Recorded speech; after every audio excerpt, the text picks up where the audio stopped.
Shakib Al Hasan is definitely top player বাংলাদেশের।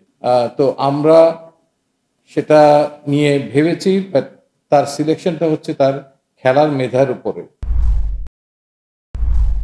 এটা তার পারফরমেন্সের আলোকেই যাচ্ছে। সোফার তিনি তার পারফরমেন্স দিয়ে তাকে নিজেকে যে জায়গায় নিয়ে যেতে পেরেছেন, অ্যান্ড তার যে adjustability in different format of cricket, পাকিস্তানের বিপক্ষে তার রেকর্ড, সবকিছু মিলিয়ে তিনি যাচ্ছেন, এটা একটা। আর আপনি যেটা বলেছেন যে সরাসরি যাচ্ছে সে ব্যাপারটার ব্যাপারে যে আমাকে প্রশ্ন করেছেন, তো এখানে আমাকে একটু আগের কিছু কথা বলতে হবে। প্রবাবলি এন্ড অফ জুলাই, অনেকদিন পর সাকিবের সঙ্গে আমার আবার কথা হয়। ওয়ার্ল্ড কাপে তো দেখা হয়েছিলই, তো তার খোঁজখবর নেওয়া, তার ফিটনেস অ্যান্ড আদার থিংসের ব্যাপারে আমার সঙ্গে কিছু কথা হয়েছে। দেন আই থিঙ্ক 6-7 তারিখের দিকে আরও ফার্ম কথা হয়, বিকজ আমাদের জিম্বাবুয়ে সফরের সময় তার সঙ্গে যে মিটিংটা হয়েছিল, তার থেকে আমরা তার শর্ট প্ল্যানটা জানতে চেয়েছিলাম, বিকজ আমাদের অনেকগুলো টেস্ট ম্যাচ আছে। আপনি জানেন যে ডিসেম্বর পর্যন্ত প্রায় আমরা 8টা টেস্ট ম্যাচ খেলবো, সেখানে তার অ্যাভেলেবিলিটি নিয়ে কথা হয়েছিল। তো জিম্বাবুয়ে খেলা চলাকালীন সময় তিনি সেটা আমাদেরকে আশ্বস্ত করেছিলেন।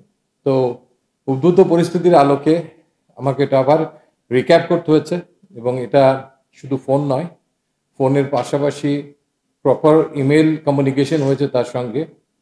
তিনি অ্যাভেলেবেল থাকবেন কিনা সেই উত্তরটা জানা, এবং অ্যাভেলেবিলিটির পাশাপাশি প্রত্যেকটা সিরিজের আগে আমাদের যে প্র্যাকটিস সেশন হবে, সেই প্র্যাকটিস সেশনগুলোতে তিনি অ্যাভেলেবেল থাকবেন কিনা সেটাও আমাদের জানার একটা বিষয় ছিল।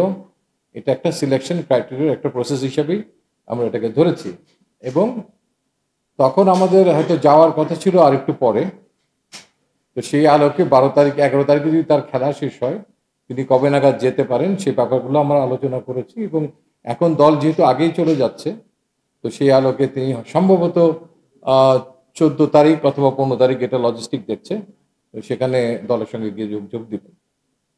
আমি মনে হয় আপনাকে বলেছি যে তিনি 8টা যে টেস্ট ম্যাচ হবে আপ টু, যেটা আমরা ওয়েস্ট ইন্ডিজ দিয়ে শেষ করবো ডিসেম্বরে, সবগুলোতে তিনি অ্যাভেলেবেল থাকবেন, এবং তিনি নিয়মিতভাবেই প্র্যাকটিস সেশনে আসবেন।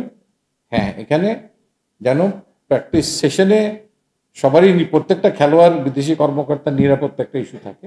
দ্যাট ইজ ডেফিনেটলি বর্তমান পরিস্থিতির আলোকে সেটাকে তো দেশকে এনশিওর করতে হবে, because Shakib Al Hasan is definitely top player বাংলাদেশের।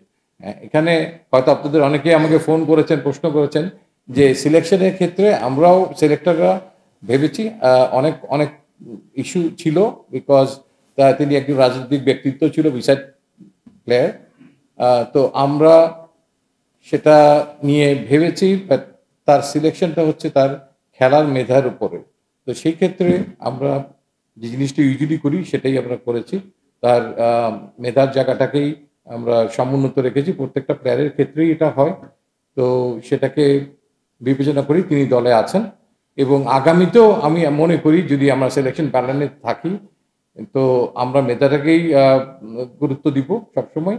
আর যে সংস্কারের ছোঁয়া লেগেছে, আমার বিশ্বাস যে নিশ্চয়ই এই ধরনের কিছু প্রসেস ঠিক করা হবে, যে কেউ জাতীয় দলে থাকা অবস্থায় রাজনীতি করতে পারবেন কিনা, এই কথাটা যেমন কালকে হয়তো সোহান বলেছে, but at the same time আমার এটার সঙ্গে এডিশনালি আমি একটা বার্তা দিতে চাই, একটা বক্তব্য রাখতে চাই। সেটা হচ্ছে যে সংস্কার দুই জায়গায় হতে হবে।